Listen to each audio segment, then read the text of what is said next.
আচ্ছা বন্ধুরা, একবার ভাবুন তো, শত শত কোটি টাকার সিনেমা তৈরি করছেন এস রাজামৌলি, তাও আবার টাইটেল চুরি করে। অর্থাৎ রাজামৌলি আর মহেশ বাবুর আপকামিং প্রজেক্ট বারাণসী, আর এই নামটার উপর নাকি রাজামৌলির কোনো অধিকারই ছিল না। ব্যাপারটা শুনে একটু অবাক লাগছে, তাই তো। প্রায় 230 দিন আগে রাজামৌলি আর মহেশ বাবু একটা বিশাল ইভেন্টে ঘোষণা করেছিলেন যে তাদের নতুন সিনেমার নাম হবে বারাণসী। কিন্তু আসল সত্যিটা হলো, এতদিন ধরে এই নামটা কিন্তু অফিসিয়ালি তাদের ছিলই না। আর কিভাবে এই ঝামেলায় পড়লেন রাজামৌলি আর মহেশ বাবু, তো চলুন এই সিক্রেট ব্যাপারটা একটু ভালো করে ডিটেলসে দেখি। তো এই ঘটনাটা শুরু হয় যখন তেলেগু ফিল্ম চেম্বার ও কমার্সের নিয়ম সামনে আসে। ফিল্ম ইন্ডাস্ট্রিতে একটা নিয়ম আছে, যে কোনো সিনেমার নাম রেজিস্টার করে রাখতে হয়। এক পরিচালকের রেজিস্টার করা নাম অন্য কোনো প্রডিউসার বা পরিচালক চাইলেও নিজের ছবির জন্য তা ব্যবহার করতে পারবে না। তো সমস্যাটা এখানে হয়, রাজামৌলি এবং তার টিম বারাণসী নামটা তো অ্যানাউন্স করে দিয়েছিলেন, কিন্তু খোঁজ নেওয়ার পর দেখা যায় যে বারাণসী নামটা ফিল্ম চেম্বারে অলরেডি এক তেলেগু পরিচালক সাব্বা রেড্ডির নামে রেজিস্টার করা ছিল।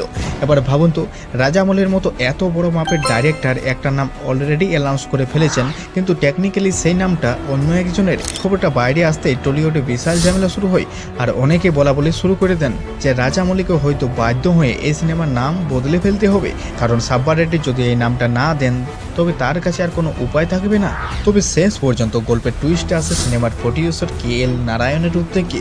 তিনি নিচে গিয়ে পরিচালক সাব্বা রেড্ডির সাথে দেখা করেন এবং ফিল্ম চেম্বারের বড় বড় কর্মকর্তাদের উপস্থিতিতে একটা মিটিং ডাকে। ইন্ডাস্ট্রির অনেকেই ভেবেছিল সাব্বা রেড্ডি হয়তো এই সুযোগে বিশাল অঙ্কের একটা টাকা চাইবেন এই নামটার বদলে, কিন্তু সবাইকে চমকে দিয়ে সাব্বা রেড্ডি যা করলেন তাতে সবাই অবাক হয়ে যান। তিনি কোনো টাকা পয়সা তো নেয়নি, উল্টে খুব হাসি মুখে নামটা রাজামৌলি ও মহেশবাবুকে ফিরিয়ে দেন। সাব্বা রেড্ডি বলেন যে মহেশবাবু তার ভীষণ প্রিয় একজন নায়ক, আর রাজামৌলির মতো পরিচালক পুরো ভারতীয় সিনেমাকে বিশ্বমঞ্চে নিয়ে যাচ্ছেন। তাই তাদের এত বড় একটা সিনেমার জন্য নিজের রেজিস্টার করা নামটা ভালোবাসার খাতিরে ছেড়ে দিতে পেরে তিনি বরং নিজেকে ভাগ্যবান মনে করছেন। তো শেষ পর্যন্ত গত 24শে জুলাই সমস্ত কাগজপত্র সই করে অফিসিয়ালি বারাণসীর টাইটেলটা পেয়ে গেছেন রাজামৌলি এবং মহেশবাবু। আর সব ঝামেলা এখন একদম মিটে গেছে। আর সব ঠিকঠাক থাকলে আগামী 7ই এপ্রিল সিনেমাটা বড় পর্দায় মুক্তি পেতে চলেছে। তো পরিচালক সাব্বা রেড্ডির এই বড় মাপের ব্যাপারটা আপনার কেমন লাগলো, আর মহেশবাবুর বারাণসী সিনেমা নিয়ে আপনি কতটা এক্সাইটেড, নিচে কমেন্ট অবশ্যই জানান। আর এই চ্যানেলে নতুন হয়ে থাকলে অবশ্যই চ্যানেলটিকে সাবস্ক্রাইব করে পাশে থাকবেন। চলুন এরপর দেখা হচ্ছে আমাদের পরবর্তী ভিডিওতে। Renewed, recharged, refocused.